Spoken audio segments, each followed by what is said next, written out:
All right, team. I know I said we're going to talk about this in class, but I had someone kind of ask. Someone was concerned that they just weren't quite good. They found this boring, and that's like from the offset. I can get that. So I'm going to try to help give a mindset for how this is not boring, and just to give a quick, simple way to read this, and at least start going through the assignment for the journaling. So, and why does this matter? There is a degree of trust of just the literature. It's been around for the length of time. I'm asking you to read it for a purpose, so you can at least. It might seem kind of boring. The question then for you is, okay, what is here that is not that makes this not actually be boring for people? So, what are the authors trying to communicate or tell or communicate to you, the readers? I got Crime and Punishment right here, and we can start this from the very top, simple order of on an exceptionally hot evening early in July, a young man came out of the garret in which he lodged in S Place and walked slowly, as though in hesitation, towards K Bridge. I wasn't entirely sure what garret meant. I've read it before, but I went ahead and looked it up on Gemini. Gemini gives there's a symbolic side to it, but ultimately, while the English word garret usually refers to the room under the roof of a house, in Russian literature it is often compared to a low-ceilinged and oppressive space that mirrors the stifling poverty of the urban underclass. So just there in the first sense, we're not just getting that this dude lives on the top floor of the apartment. We can have the sense of this is, and it's not really necessarily attic space, but it's he's in like the equivalent of a drabby, um, poorly maintained apartment on the top floor of a building where it's already hot outside. We know it says that in the text. It says hot evening. But if you've ever lived in the top floor of a building, you know all the hot air rises, and so the top is going to be hotter than the rest of the building. And so this is giving us really socioeconomic information. We can assume there that living in this place, um, up here there is the context of 19th century Russian literature, particularly in the works of Dostoevsky and Gogol. A garret is far more than just a literal attic room. It serves as a potent architectural symbol for the psychological state, social isolation, intellectual fever of the St. Petersburg dreamer, which Raskolnikov here is a St. Petersburg dreamer, but for the sake of just like reading what's on the page without having all of that context, like once we know what garret means, this is all about location. My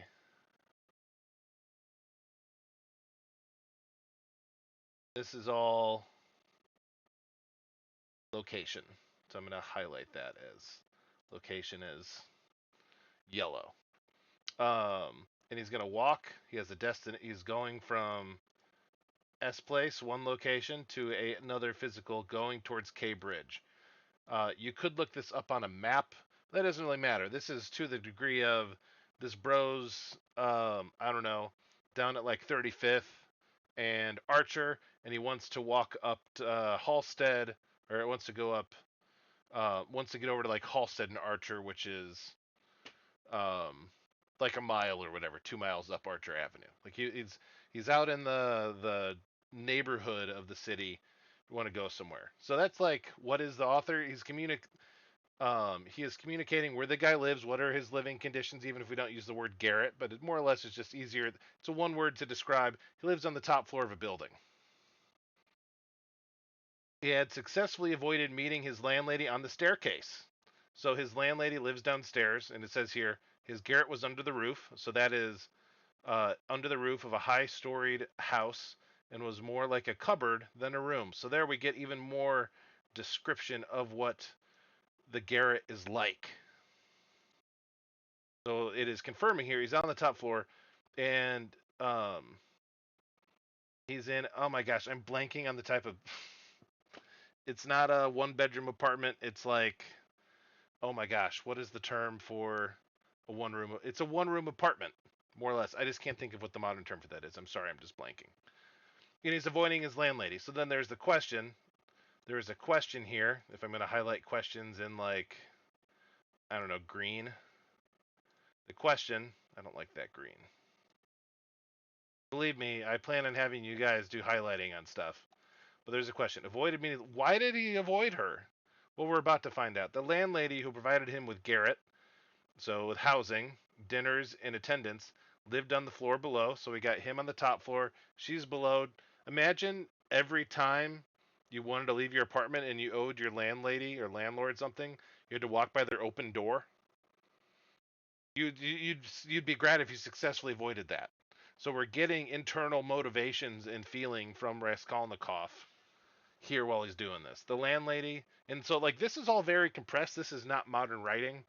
This is very dense material, and if you read it silently and you're just trying to like read it and you're not fully slowing down to picture it, yeah, it's probably going to come across as boring and just it's dense. So I know I gave you guys a lot to read, and that's why I was trying to say read some of it. We're going to spend kind of 2 weeks just looking at this and breaking down the writing. Like, I'm not looking for giant literary analysis. It's what is the author trying to say? And I'm looking at the most plain. He's trying to communicate character motivation, trying to motivate location, give us a sense of that, and that updates our character, our sense of our character, the tension that they have. The landlady who provided him with Garrett dinners and attendance lived on the floor below, and every time he went out, he was obliged to pass her kitchen, the door of which invariably stood open. So she just had the door open. You know, these places didn't have air conditioning, so it might have been for um, just movement of air. And each time he passed, the young woman had a sick, frightened feeling. Sorry, the young man had a sick, frightened feeling which made him scowl and feel ashamed. So here we're getting his internal feelings, literally.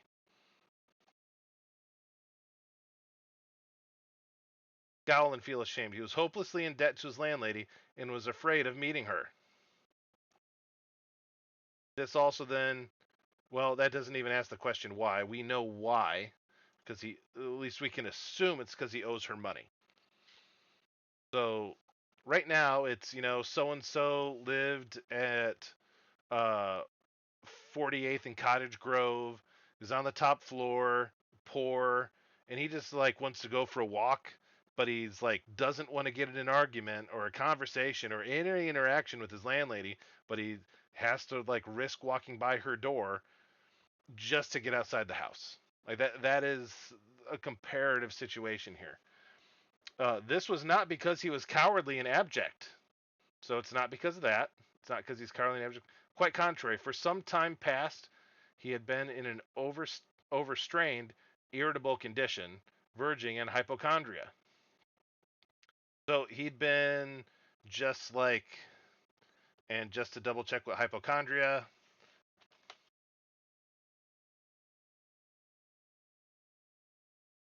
I have a sense of it. It has to do with feeling like sick, or you might not actually be sick, but you're. Oh, okay. Illness, anxiety disorder. So he's got is characterized by excessive preoccupation. Okay, so yes, hypochondria is you think that you're sick, and you're anxious over stuff that may or may not exist. So he just didn't want to talk to her because he was overstrained, irritable condition, verging on thinking that he was sick and getting sick because he's stressed. He had become so completely absorbed in himself and isolated from his fellows that he dreaded meeting not only his landlady, but anyone at all. So here we're getting how he feels like motive, right? He was crushed in poverty. He had student debt, massive student debt, right? Or whatever, car debt, house debt. But the anxieties of his position had of late ceased to weigh upon him. So he wasn't quite feeling that. So we're getting a fact here.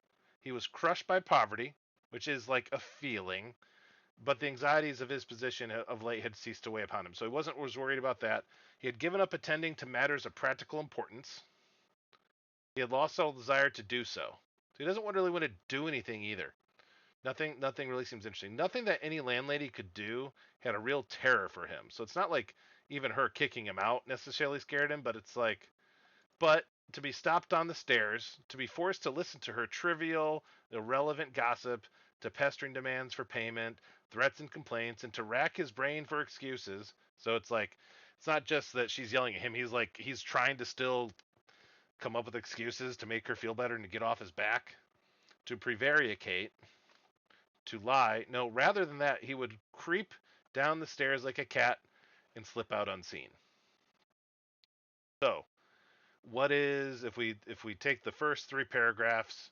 What are the author trying to tell us to communicate to the readers? They're trying to communicate certain things about Raskolnikov, involving his mental condition, indicating probably socioeconomic status. Well, we know some of that. He's crushed by poverty. That affects his living conditions, and he's stuck in this building with this lady he just wants to ignore. And he kind of wants to ignore everyone. If we look through the other ones, what takes your attention the most in these pieces? How is the story told? How do we perceive the characters? We get some of how we can perceive him as being poor. We can I know some other factors about he's um uh each time he passed, the young lad had a sick, frightening feeling which made him scowl and feel ashamed. Here's the question: why does he really he'll have a frightened feeling, scowl and feel ashamed? This actually has to do with stuff that he does later in the book. He is contemplating doing something here. All right. To what degree and how do authors describe physical space and conditions? So if we jump down to that one, we're just looking at physical, and this is where if you had a highlighter in your reading, just even highlighting any physical things. It's a hot evening. Physical description. He doesn't give a description of S Place and K Bridge, but we know that those are still locations. That is a space. You could actually put those. It's like, here's at least locations. We don't know how they fit on a map, but we know, like, we might get that map filled out here. My copy of Crime and Punishment has a map in the front of it. You could look up a map. Um, we know that he's on the top floor of the building in a 5-floor building where she was. So you could kind of even put a physical location of the building. So we know this. Um, internal feelings and perceptions of the characters. This is in third person, so we're just kind of told some very specifics here, and then we're given more general. So like we know he was crushed by poverty and had anxiety. Um, we know that he's walking slowly, as though with hesitation. That tells us about the character as he's going between the locations. Why is he? Uh, why does it have a sense of hesitation? Does he actually have, like, could he have hesitation? Why would he might have hesitation? Why did Dostoevsky give us that detail here, or at least the translator? All right, in the case of Crime and Punishment, why might is Raskolnikov so perturbed, upset as he's going about his day? What we've read so far doesn't really answer that. So that is guess, and I kind of lead on. Something is bothering him. What might the author be laying groundwork for? Well, spoilers. It's called Crime and Punishment. He might be thinking about a crime, and uh, thinking about crime might perturb one person. I'm just gonna toss that out there, and that is the framework that I guess if we continue reading this stuff that you could read Crime and Punishment under. Um, all right, that's that one. Moby Dick, Call Me Ishmael some years ago. Never long how precisely. This is first person, so that's one thing they're telling us. They're telling this as if someone is telling us the story. Having little or no money in my purse and nothing particular of interest to me on shore, I thought I would sail about a little and see the watery part of the world. So we have a character that wants to go out to sea. That's what we get in the first sentence. Is we know that he has little or no money, and there's nothing that he wants to do on land. He doesn't really want to, like, go to the countryside. He doesn't want to go see the mountains. He doesn't want to just set up a homestead and start working. He doesn't want a business. So he's like, I'm just going to go sailing. The author is telling us kind of emotionally where this guy is at and what Ishmael at least saying this is what he wanted to do, because this is some years ago. He's not quite sure. Never mind how long. It doesn't really matter how long or precisely. I thought I would sail about a little and see the watery part of the world. It is a way I have of driving off the spleen and regulating the circulation. This would have, let's actually look up the term. I don't think they'd really have a medical condition for this. It's a sense that they would have had, a assumption. To drive off the spleen, literary idiom of shaking off deep, dark mood, what we might call depression. So he has a type of depression, but they just would have thought it had to do with the spleen, so that's why it's called that. Regulating circulation, that would also help with depression. Whenever I find myself, and this is what I talked about in class, whenever I find myself growing grim about the mouth, whenever it is damp, drizzly, it is a damp, drizzly November in my soul. Whenever I find myself involuntarily pausing before coffin warehouses and bringing up the rear of every funeral I meet. So he just like stands outside of coffin warehouses. He jumps in funeral processions. And especially whenever my hypos, like hypochondria or fear of being sick, let's just double check.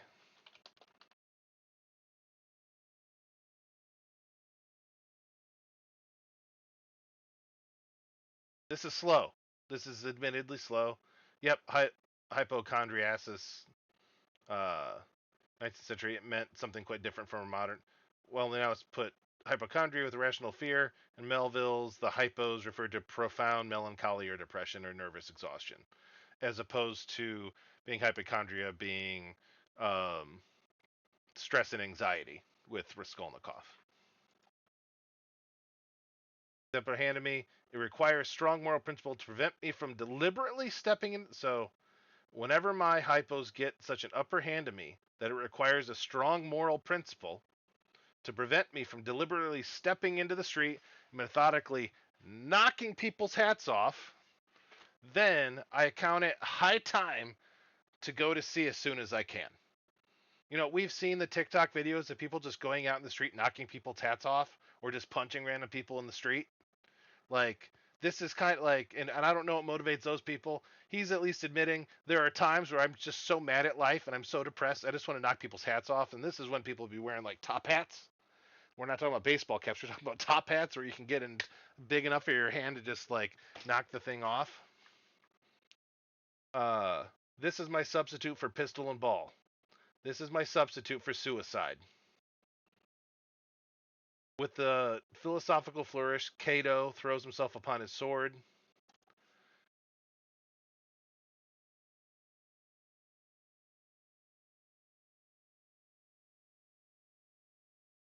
What's with Cato and his sword?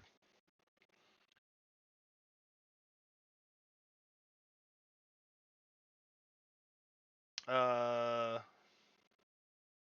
Cato the Younger was a Roman senator known for his extreme integrity, his refusal to take bribes, and his stubborn opposition to Julius Caesar. He was a follower of Stoicism.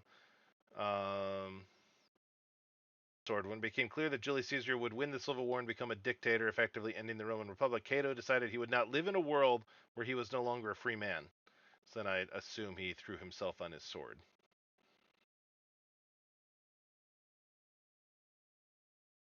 Uh, so instead of committing suicide, I quietly take the ship. We're telling him the dude's cure to like depression and how he finds he's hanging outside of coffin warehouses. He decides I'm gonna go to the ocean. He's in New York City. We don't have that yet, but in general, like he's in the Manhattoes. I think is actually he's referring to like Manhattan. There is nothing surprising in this. If they but knew it, almost all men in their degree, some time or other, cherish very nearly the same feelings towards the ocean with me. He's saying there's a condition that men have that we get perturbed, we get depressed, we get melancholy with life, and Ishmael's belief is that all men should just go out to the ocean to get away from other men and other women in society out on the open seas. That is his solution for himself, and he believes if they knew it, if they but knew it. So he's saying if people just knew, if men just knew, they would cherish nearly the same feelings towards the ocean with me. So uh, this is what the author is communicating: a character that feels this way. We have characters that are depressed. We have characters that have certain feelings, and they have their own situation. That's kind of what here. This is all character work. This is model feeling for the character. What character takes your attention the most in that piece? That question, we're not really getting to that because we're not really getting a whole lot of characters, so that's fine. Um, or actually, I guess you could say, does Raskolnikov or Ishmael take your attention more, or would it be Adam, Samuel, or Charles in East of Eden? How is the story told? This one is being told. Yeah, I largely kind of put this in front of all of you to be a puzzle that I'm want you guys to kind of be wrestling through before I really give you coaching. And if you're struggling with it, like that's perfectly fine. This is meant to be a struggle. This is meant for you to be like fighting your way through this. So, it might be best if you, instead of sitting reading on a tablet, like sitting at a computer, highlighting stuff, read it out loud. Take it slow. There's a lot to read here, but if it's dense and just difficult, take it slow and then write the journal. We're going to discuss more of it when we get to class, but 300 words in the journal, try to work your way through some of these initial questions. This is honestly going to be very helpful for just understanding where you're at and give you getting just through the journal. There should be a sense of accomplishment. But yeah, this I could totally see looking at this. I fell asleep the first time I was reading Moby Dick. Like I mentioned that in class.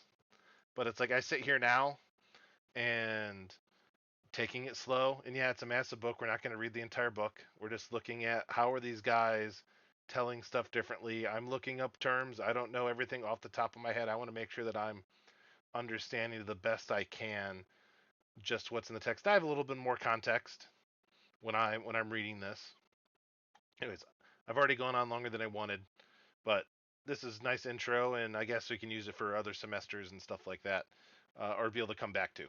Anyways, have an awesome day. Enjoy the reading, and I look forward to the journals. And if you don't have it on Monday, there's still time, and there's going to be a second piece the next week later.